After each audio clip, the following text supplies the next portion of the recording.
Hello, hola, hello et salut le magazine Vraiment Design, très déco, absolument mode et terriblement chic. C'est version française et c'est maintenant.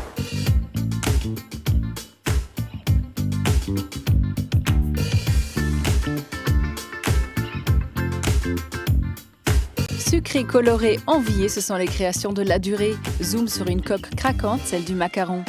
Pierre Charpin nous livre aujourd'hui son quotidien créatif. Coup de crayon contre coup de blouse, découverte à designer haute en couleurs.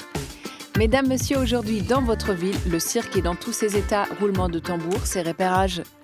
Si mettre un arbre en bouteille n'est pas possible, mettre un bonsaï en bocal l'est. Et c'est grâce à Green Factory. Tout ce qui est arty, cozy, Frenchy en version très originale et 100% française, c'est tout vu, c'est point de vue.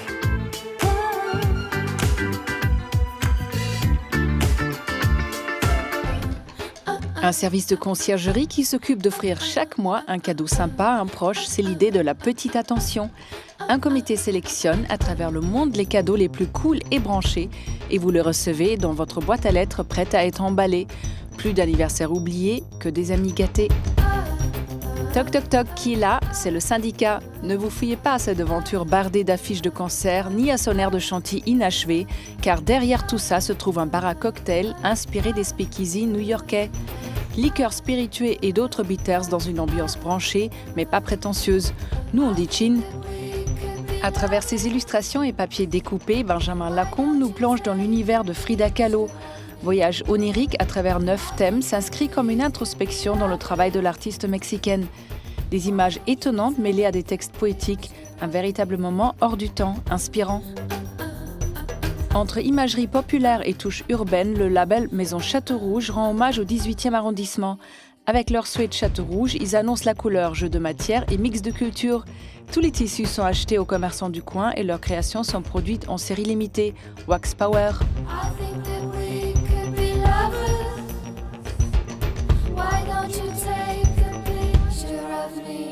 Les créations de la durée sont célèbres à travers le monde, mais leur incontournable reste le macaron. Ces confettis multicolores nous livrent aujourd'hui leurs secrets et nous, on craque.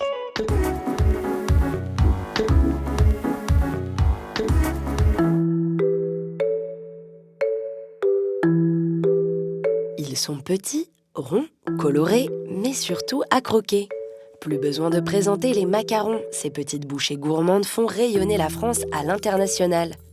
Caramel à la fleur de sel, pétales de rose, fleurs d'oranger, on ne compte plus les arômes qui fleurissent chaque saison. À 2 pas de la prestigieuse place Vendôme, direction la toute nouvelle enseigne dédiée aux gâteaux stars. Ici, on rend hommage au macaron et à son histoire, liée à l'origine à une véritable idée de génie. L'idée révolutionnaire, c'est le petit-fils de Louis-Ernest Ladurée, Pierre de Fontaine, qui a donc l'idée à l'époque d'inventer le macaron parisien. Le macaron à l'époque était une demi-coque et en fait il décide de prendre 2 coques, d'assembler par une crème ganache et c'est comme ça qu'est né les fameux macarons et la tradition se poursuit jusqu'à maintenant. Et chaque année, ces petits bijoux sucrés se vendent par millions. Véritable accessoire de mode, on entretient ici son image avec soin. On se croirait presque dans une maison de haute couture. On lance nos gammes de macarons comme un créateur pourrait lancer ses collections au fil du temps et au fil des saisons. On a à peu près les mêmes codes, les mêmes tendances. On est vraiment sur la saisonnalité et véritablement il y a un vrai lien entre la haute couture, si j'ose dire, et notre art de vivre à la française. Et oui, le macaron est devenu un des ambassadeurs gastronomiques de notre pays. Pas de surprise donc de croiser autant de touristes dans la boutique de l'enseigne. Mais comment cette icône française est-il conçue? Quelle recette mystère se cache derrière ses multiples saveurs? Pour le savoir, direction le laboratoire de création. Voilà, donc là on va pénétrer dans l'univers secret de la production des macarons. Bienvenue dans le temple de la pâtisserie. C'est ici que prennent vie 32 000 macarons chaque jour. Comment? Eh bien on est parti se renseigner auprès du chef.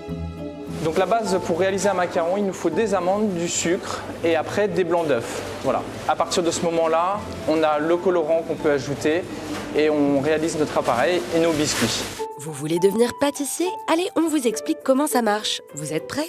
Tout commence avec la conception de la poudre d'amande maison, un subtil dosage entre ces amandes et du sucre glace. Pour concevoir alors le biscuit, on y ajoute ensuite colorant, blanc d'œuf et meringue. Alors comme cela, certes, ce n'est pas encore très appétissant, mais attendez de voir le mélange bien lisse. Alors on fait cette étape de manière manuelle, de manière à avoir la texture voulue pour notre macaron. Et ça, on le sent vraiment que quand on fait le mélange à la main. Voilà. Voilà, donc là, il est à la bonne texture. On va pouvoir commencer l'étape du dressage.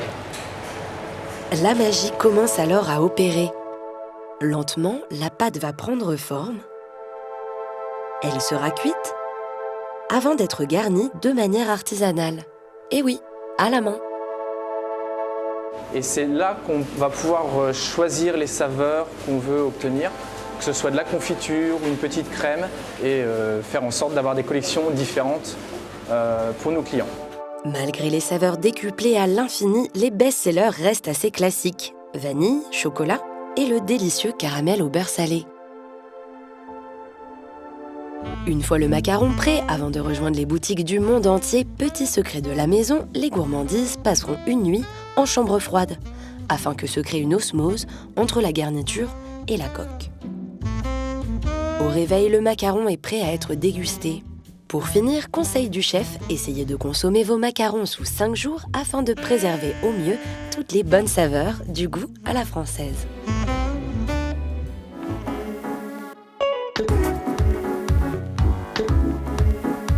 Des carafes, des gommettes, des crayonnades endiablées, ne cherchez plus, vous êtes chez Pierre Charpin. Ce designer inspiré et minimaliste nous fait découvrir son univers pour notre plus grand bonheur.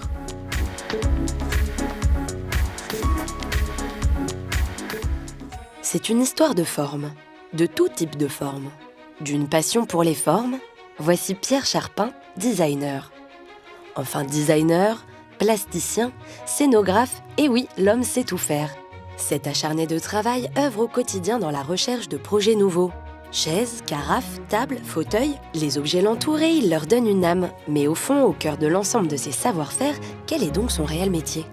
Alors, pour le dire simplement, je dis que je suis designer. Et donc, comme designer, je dessine des objets. Mais après, c'est un peu plus que ça. C'est-à-dire que ce qui m'intéresse, moi, c'est l'idée du projet. J'essaie d'ouvrir plus les choses à une simple question de design. C'est-à-dire, c'est se mettre dans une dynamique, c'est projeter quelque chose de soi-même pour les autres, enfin, envers les autres. Dans chaque projet, c'est une part de lui-même qu'il livre avec poésie. Mais attention, pour Pierre Charpin, pas question de s'enfermer dans un style en particulier.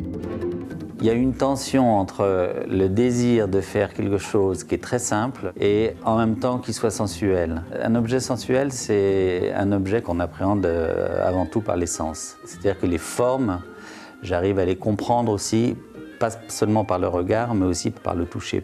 Même si ce sont des objets avec des typologies bien précises, à la fin, moi je considère que je produis avant tout une forme. Les formes, une véritable obsession pour le designer. Le monde, je l'ai toujours regardé avant tout en tant que forme. Et après, j'essaie de comprendre ce que c'est, à quoi ça sert, comment c'est fait, voilà. Le matin, je me réveille et si j'ai pas quelque chose à faire, je me sens pas bien.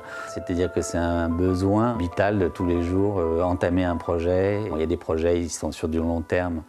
Donc on voit un peu un développement, on sait ce qui se passe, mais il y a des jours, par exemple, où je rentre à l'atelier, je vais entamer quelque chose et je ne sais pas du tout le soir où j'en serai, ce que ça va donner, ce que ça va produire.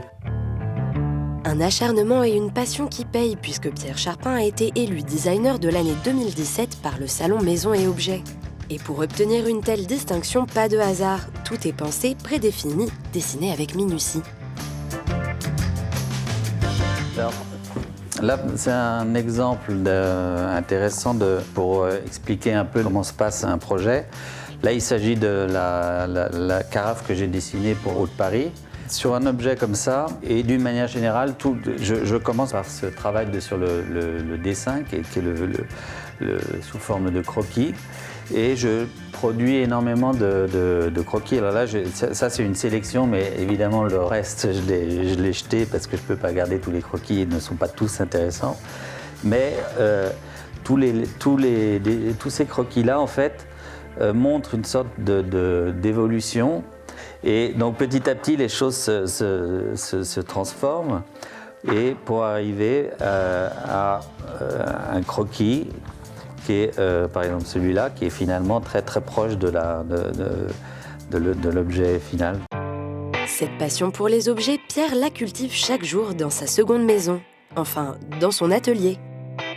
Même si par exemple l'atelier est vraiment le lieu où je pense les choses, où je les dessine, donc c'est presque le lieu où je dépense le plus de temps de ma vie. Mais quand je sors de l'atelier, je continue à penser à ce que je suis en train de faire. Si je me réveille la nuit, je continue à... Pareil, la réflexion ne s'arrête pas quand j'ai passé la porte de l'atelier. Et justement, son œuvre ne s'arrête pas au mur de l'atelier. Pierre s'expose aussi, mais là encore, pas de distinction entre son travail pour l'industrie et celui pour les galeries. Souvent, je produis pas un objet, mais une série d'objets qui va être présenté au travers d'une exposition. Il y a aussi la situation où on m'invite à exposer mon propre travail. Là, il y a une chose qui m'intéresse, c'est évidemment de créer des relations entre des objets que j'ai pu dessiner à différents moments et aussi de les mettre en espace, en fait. Le temps passe et Pierre Charpin ne se lasse pas. Les éditeurs affluent, son travail voyage. Les formes, ses formes, ne sont pas près de disparaître.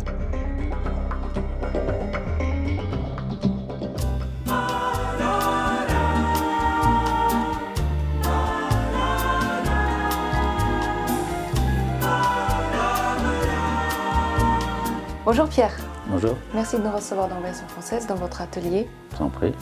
Vous sortez des Beaux-Arts. Pierre, vous avez une formation de plasticien et pas de design. À quel moment vous avez décidé ou vous avez su que c'est finalement le design vers lequel vous voulez vous tourner plutôt que l'art?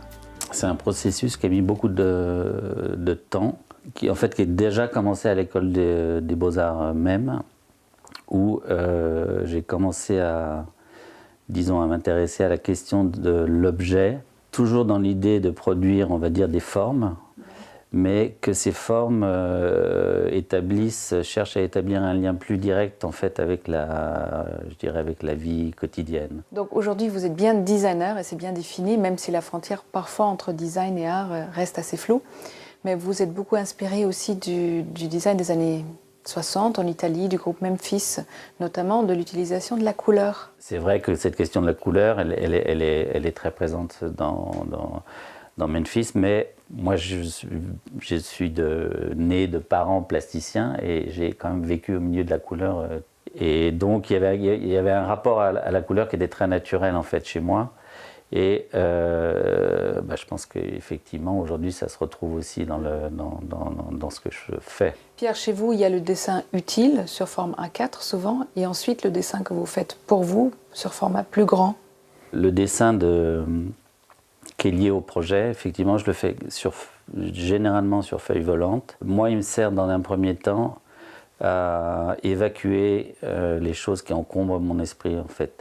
C'est une façon le fait de dessiner certaines choses que j'ai en tête, c'est une façon de les évacuer. C'est presque même un geste, je dirais, c'est physiquement que ça se passe. C'est-à-dire, je dessine, je fais des piles, et à la fin d'une séance de dessin, je sélectionne dans cette pile, je jette les dessins. Et la répétition, c'est aussi tout le temps de la réflexion autour duquel je me dis est-ce que c'est la bonne direction, enfin. Et puis il y a le dessin grand format. Alors oui, ça c'est ce que j'appelle les dessins de dessin, où là le dessin il n'a pas d'autre objectif que le dessin lui-même. C'est d'abord aussi le dessin et ensuite les matériaux seulement? Le matériau arrive à un moment donné dans le processus du dessin, lorsque la forme commence vraiment à se préciser. Je commence à réfléchir à quel type de matériau, celui qui sera le plus adapté pour réaliser la forme. Vous avez dessiné aussi bien des vases pour les ateliers de Sèvres que des carafes pour la mairie de Paris, les carafes de l'eau de Paris. Est-ce qu'il y a vraiment encore un savoir-faire français? À Sèvres, par exemple, c'est même un conservatoire de de savoir-faire. Il y a une école, on continue à faire des objets avec des techniques qui sont extrêmement complexes, mais on continue à les faire pour ne pas perdre Mais c'est le devoir, par exemple, de cette manufacture. Pierre, une journée pour terminer sans crayon, ça se passe comment chez vous?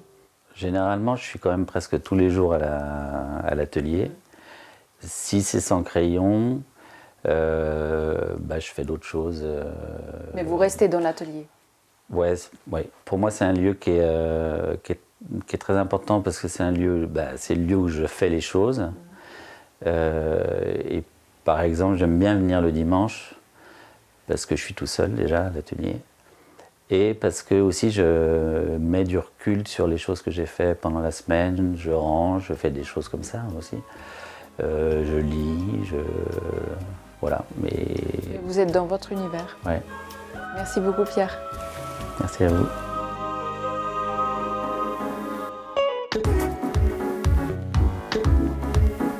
Si vous pensez que jongleurs, acrobates et lions rugissants ne se trouvent que dans les cirques itinérants, détrompez-vous. Nous avons mis la main sur 3 adresses circassiennes au cœur de la capitale.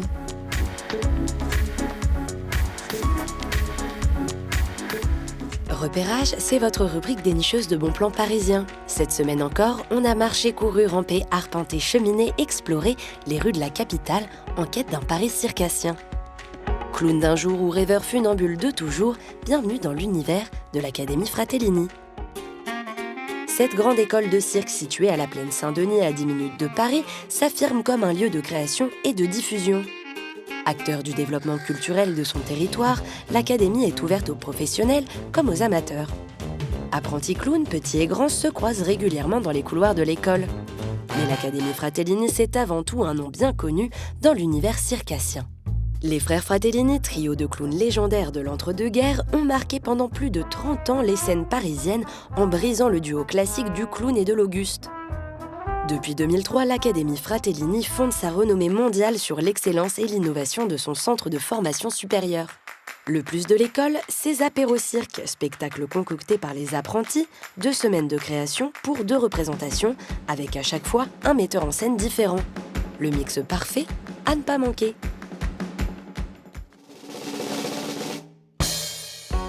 Cirque et nourriture font parfois bon ménage. Vous doutez? On va vous le prouver.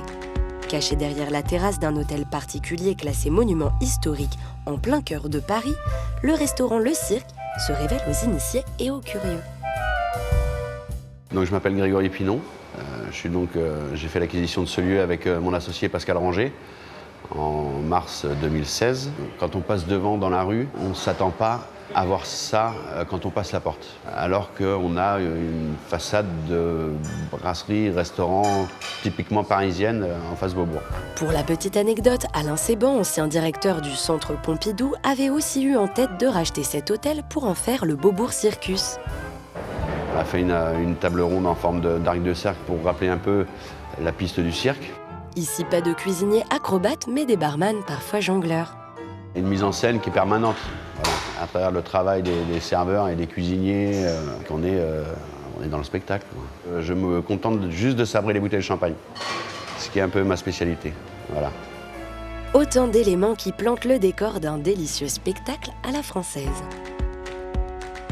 Pour le 3e et dernier lieu de notre parcours circassien, nous vous donnons rendez-vous au parc de la Villette à l'espace Chapiteau. Situé à 2 pas de la Cité des Sciences et de l'Industrie, au bord du canal de Saint-Denis, cet espace a longtemps été laissé en friche lors du réaménagement du parc de la Villette dans les années 80. Aujourd'hui, il est devenu un coin incontournable de la scène contemporaine circassienne, comme nous l'explique Raffaella Benanti. Donc on programme du cirque de création dans toute sa diversité.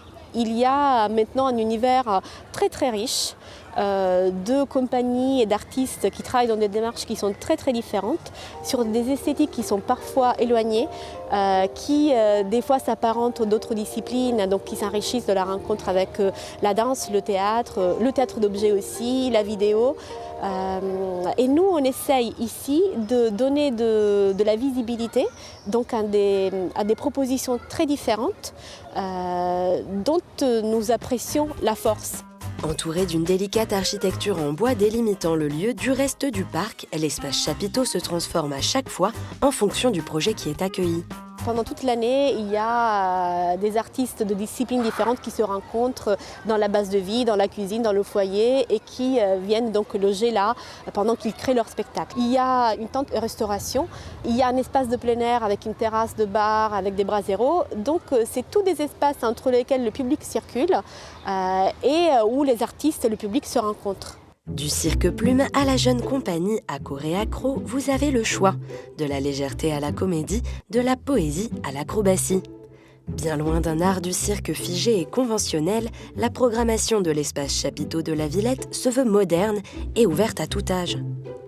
De quoi vous donner envie d'aller faire un tour sur la piste.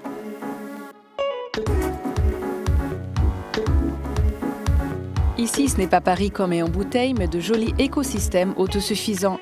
Green Factory relève le challenge de faire de vous un jardinier en herbe avec ses créations exotiques et inspirantes.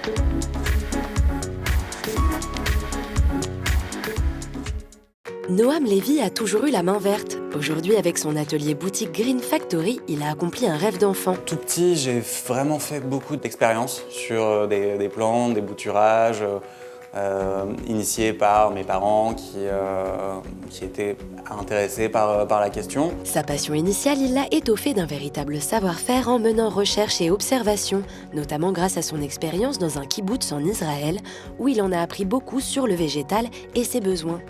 À l'origine, Noam a ouvert une boutique de plantes en pot facile d'entretien, mais rapidement, il a voulu aller plus loin. Malheureusement, le principe de proposer des plantes en pot était souvent un peu trop exigeant pour une clientèle urbaine, pressée, pour qui, par exemple, arroser une plante une fois par mois, ça pouvait présenter un challenge un peu trop important. Alors, j'ai essayé d'appréhender ça sans jugement. Vous n'avez pas la fibre jardinière, ne vous inquiétez pas, le problème vient souvent d'un environnement peu adapté. Et Green Factory est là pour vous aider. On va substituer à l'environnement classique dans lequel les plantes sont disposées et qui est généralement vicié pour les plantes, un environnement adapté qu'elles créeront elles-mêmes. Oui, le concept de Noam, ce n'est pas seulement une belle idée d'éco, c'est aussi un rappel utile des bases de la vie sur Terre. Très chers urbains, une petite révision de biologie s'impose. C'est un positionnement assez unique dans le monde du commerce en général, d'accueillir des gens pour leur rappeler pour quelles raisons ils sont eux-mêmes en vie. C'est-à-dire qu'on va leur reparler de la photosynthèse, du cycle de l'eau, des grands mécanismes naturels qui permettent simplement à la vie sur Terre d'exister et qui se retrouvent à toute petite échelle dans nos compositions. La plante émet de la vapeur d'eau comme nous transpirons. Elle va se positionner par condensation sur les parois, retomber à l'intérieur pour réhumecter la terre, être réabsorbée par les racines et réémise par les feuilles dans un cycle fermé. Du coup, il suffit d'arroser le terrarium une fois par an, voire moins. Autre mécanisme naturel de base, la photosynthèse qui assure à la plante sa dose d'oxygène. Et oui, pour survivre, elle a juste besoin de lumière. Vous n'y croyez pas? Regardez par vous-même. Ici, la première grande composition qu'on ait faite avec un bonsaï de 3 ans qui maintenant en a 6. C'est vraiment un arrosage par an depuis qu'il a été fait. Là, vous avez un ficus retusa, et ce ficus a envoyé des racines pour aller chercher l'eau là où elle se trouve, comme il le ferait dans la nature. Donc c'est vraiment une plante qui est acclimatée, comme elle le serait dans son environnement naturel, qui est le Sri Lanka. Et oui, on se sent presque au Sri Lanka. L'autre touche originale du concept, c'est l'esthétique des terrariums, qui s'apparentent à de véritables mini-paysages, toujours composés autour d'un petit arbre principal. Alors dans cette composition, aujourd'hui, on a choisi de placer comme arbre principal un Ficus microcarpa, avec en accompagnement un petit Ficus pumila, qui est cet arbre qui ressemble un peu à du lierre, et un Phytonia rose. Retour sur les différentes étapes de réalisation. Pour équiper ce terrarium, on va commencer avec une base de pouzzolane, qui va être le drainage, qui va empêcher les racines de stagner dans l'eau. On va l'équiper avec quelques graviers qui sont plus des graviers de décoration pour simuler les strates naturelles. Notre mélange de terre spéciale pour convenir à ces végétaux-là. Et de la mousse pour décorer et garder l'humidité en place. Voilà, la dernière étape.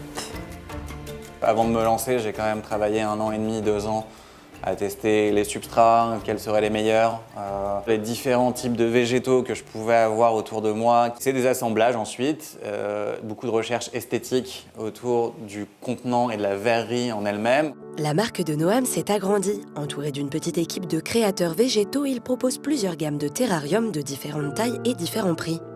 Il propose également de réaliser des commandes spéciales et continue de développer des points de vente en France et à l'étranger. Notre première envie, c'est de diffuser le terrarium et le démocratiser à l'échelle européenne. De plus en plus d'espaces font désormais appel à lui pour réaliser toutes sortes d'aménagements. Noam a également développé des kits de personnalisation et un livre avec les principes du terrarium et des recettes. Enfin, première mondiale, il a développé l'expédition de terrarium. Bref, quelles que soient ses prestations, son but reste toujours de faire passer un message sur ces mécanismes qui permettent autosuffisance et économie en eau, ainsi que notre bien-être. Alors, plus d'excuses, à vous la verdure.